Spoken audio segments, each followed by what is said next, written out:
Je vous présente maintenant un nouveau tutoriel sur Sage 30 Comptabilité i7 sur jean-pierre-villette.com. Toujours dans le même principe dans le traitement comptable, nous avons vu tout ce qui est fonction consultation et lettrage pour les comptes clients et fournisseurs. Et bien dans le même esprit que le lettrage, nous allons voir ce qu'on appelle le rapprochement bancaire où en fait le rapprochement bancaire s'adresse surtout sur les comptes 512.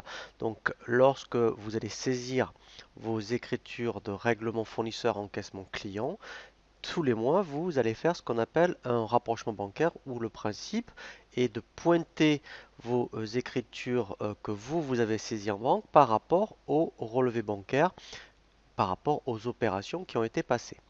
Donc dans le groupe traitement périodique, nous avons dans rapprochement et ici donc il faut indiquer le journal de banque sur lequel vous voulez faire du rapprochement bancaire. Donc moi j'ai un journal qui s'appelle Banque Populaire et là vous voyez c'est par période. Donc là moi je vais le faire pour le mois de mars par exemple, je fais OK. Voilà.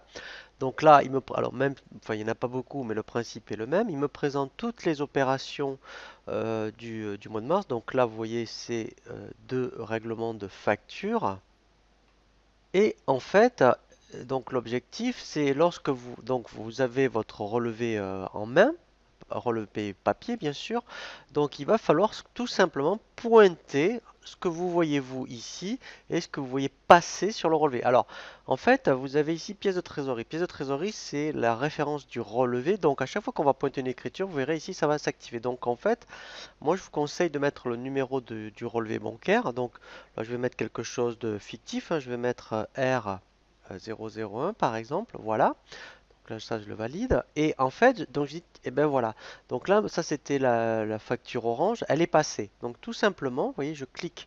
Ah, donc là, elle a disparu. Pourquoi? Parce que dans les mouvements, ici, il y a les écritures non rapprochées, rapprochées ou toutes les écritures. Voilà. Donc là, vous voyez que ici, j'ai mon code de pointage.